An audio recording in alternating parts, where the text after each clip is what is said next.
Anginimingelele futhi ngisemlambo omunye ubhedla indaba njalo nje from umlambo omunye, the School of African Indigenous Science.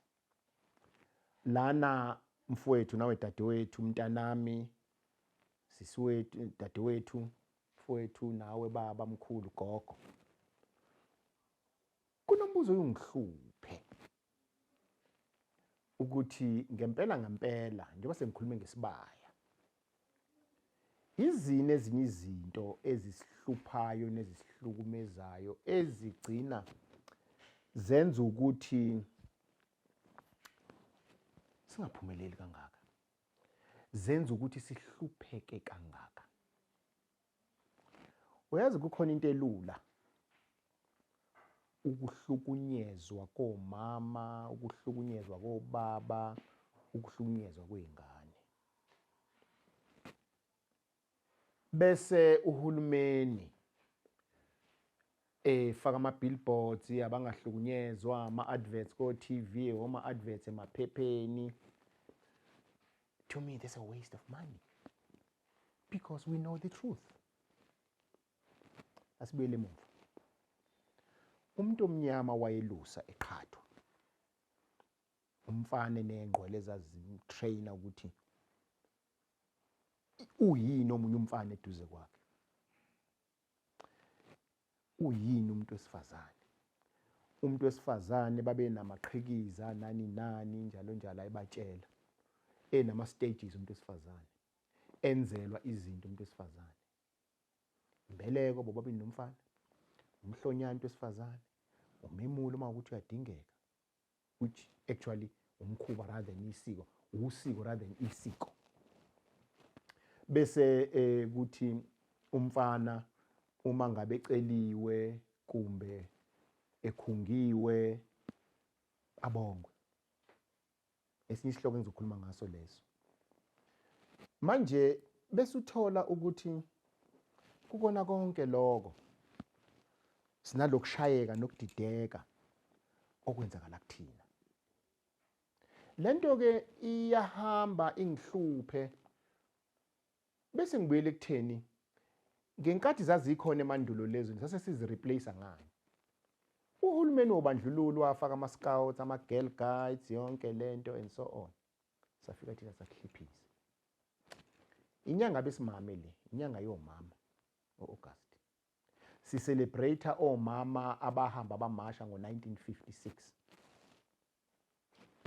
Into engiphatha kabi ngithema ngibuka imedia, wonke all television channels. Si celebrate umama on two things. Economy, okwesibili, economy le, politically. Okwesithathu, opportunities.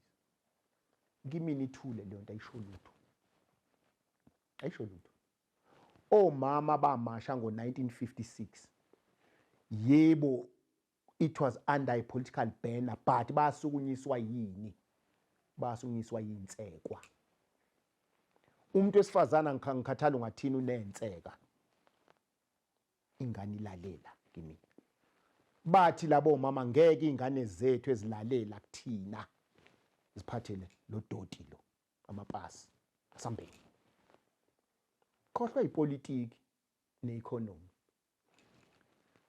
Okwesibili, imedia yonke sonke asizange sibuke umuntu wesifazane in an African context. Uyini umuntu wesifazane? Ake umbuke kanje umuntu wesifazane. Ufike akukhulelwe for 9 months. Aphinda kuncelise, aphinda kubelethe, uphume kuyena uphinda uphindele kuyena futhi sexually. uyabona umuntu wesifazane kwakuthi uma ngabe indoda ishawa sebeyibulala meke kwafika kwalala umuntu wesifazane phezulu kwakhe bamiyeka abantu yini la naye umuntu wesifazane siyesithi une sixth sense yipi le sixth sense akwazi ukuzwa ngayo special umuntu wesifazane uyena umuntu kuphela okwazi ukungena emzini nomuntu abizwe ngoyise nangesibongo sakhe ngumkhize mina ngigana uMaduma uyangizwa ngithini ngitheni uMaduma uMaduma ubizwa ngesibongo sakubo la ekhaya kaMkhize oh usho kaMaduma oh usho kaMama Mdlalose oh usho kaMangcobo bese bejika ubaba kaMangcobo kwakunqa kamatshe oh usho kaMama nqa kamatshe come on kaMkhize awuboni ngani ukuthi sokuMangcobo manje okuyena oseyiphila la ekhaya yes uyiphila ngoba uMangcobo ukhethwa amakhehla ukuthi azovusa lo muzi azoba inzala yingakho abantu besifazane ngibahlukanisa mina igaba ezintathu khona umuntu wesifazane ozalwe ukuthi agane khona umuntu wesifazane ozalwe ukuthi angagani uyena oyomisa isibongo lavuse lo muzi ngoba abafana boba imfadalala khona umuntu wesifazane wesithathu oyonikwa inkunzi nje ukuthi imzalise umfana okuyena oyophatha lesibongo usiyazishintsha wena usiya kuyihlo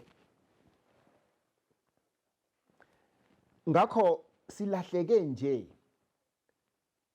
silahleke lapha kubantu besifazane yingakho izalukwazi emakhaya ayetha amakhehla mayephikelela bese zithi cha siyanizwa nabo khabaza ohlabe yakhakalelwa mina we can do it but thina siyazikhipha konakale ngempela inkinga esibe nayo kulelizwe sithema singena enkululekweni yonke into sayiphendula ezipolitiki akusekho lutho umkhize ngalukhuluma objectively kungathiwa akashawa umkhize uthi ngoba inkulumo yami linkwa nepolitiki yonke into isiyipolitiki namhlanje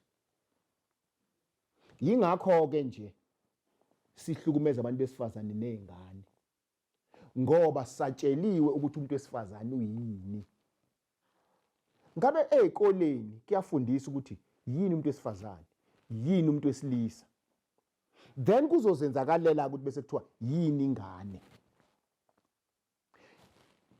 angiqonde ukukhuluma ngabantu besifazane ngiqonde ukukhuluma ke manje ngumuntu wesifazane othathwayo angene ekhaya bese kuba nezinkulumo umuntu wesifazane ongena emzini abe nomsindo kunemizi ehluphekayo namhlanje akushada ingane kugana ingane kwenziwe lutho ingane zisebenze ngenxa yomuntu wesifazane onomsindo ekhaya kokunye ngenxa yomuntu wesilisa ohlukumeza umuntu wesifazane umuntu wesilisa uyaqonda yini ukuthi lo mfazi okuganile ulethwa amakhehla la ekhaya wena usuyamhlukumeza ngokumhlukumeza bese niyahlupheka kunobaba okaphume nomama ngena wena lapha yana kumkhize mina nginankinga wena onenkinga abantu besifazane banemimoya yingakho iningi labantu abathwasa kwabantu besifazane ngoba we misinterpret leyo mimoya sithatha umuntu wesifazane onendiki simthwasise athi noma esethwasile ahluleke umuntu wesifazane ukuyiqonda into yakhe ngihluleke mina myeni wakho ukuyiqonda yingakho ke kuthiwe liloboleke ithongo lakhe manje so ifinde elikhulu kumuntu wesifazane uma imimoya isidlangile iyakwazi ukuyisa induku kuwena mfowethu udla imbiza uzubuye men's clinic ngenzeki lutho kanti ushawa isalukwazi sekumuntu wesifazane esidinga into ethile uzumthethisa umuntu wesifazane umhlukumeza hayi ingakho induku yami wanje kuwena indaba uqomile kanti awufuni ukuyianalyze lento and iyenza umhlolo induku ivuke ngaphandle ifikiwe la bese ubona umfazi onenkinga umfazi umfazi akanayo inkinga kodwa lungisa izinto ezikuyena ngoba ngenzeka ukuthi naye umfazi uyikhozi yokwakwenduku yakho ngoba unomsindo la ekhaya kumbe kunento angenzelwanga zona la ekhaya kumbe wena uyamhlukumeza. Ingakho ke ngiye ngirecommend ukuthi abantu benkosi ngiyacela musa baba ukuphuma uyohlola uyozwa ngendaba zasekhaya umshiya umfazi. Mama musa ukuhamba uyozwa umshiya ubaba. Mncenge mbonise ukuthi baba njengoba ngilandwe la ekhaya ngiyinto eyodwa manje la ekhaya. Angikwazi mina ukuya lapha yangozwa indaba za la ekhaya. Ingakho phela umuntu wesifazane engakwazi ukushisa impepho ekhaya. Kulapho. So ke engizama ukusho ukuthi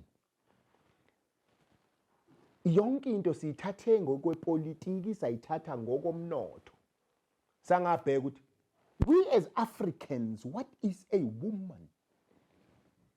In the African context, everything is westernized. Kuthiwa ene women empowerment, what?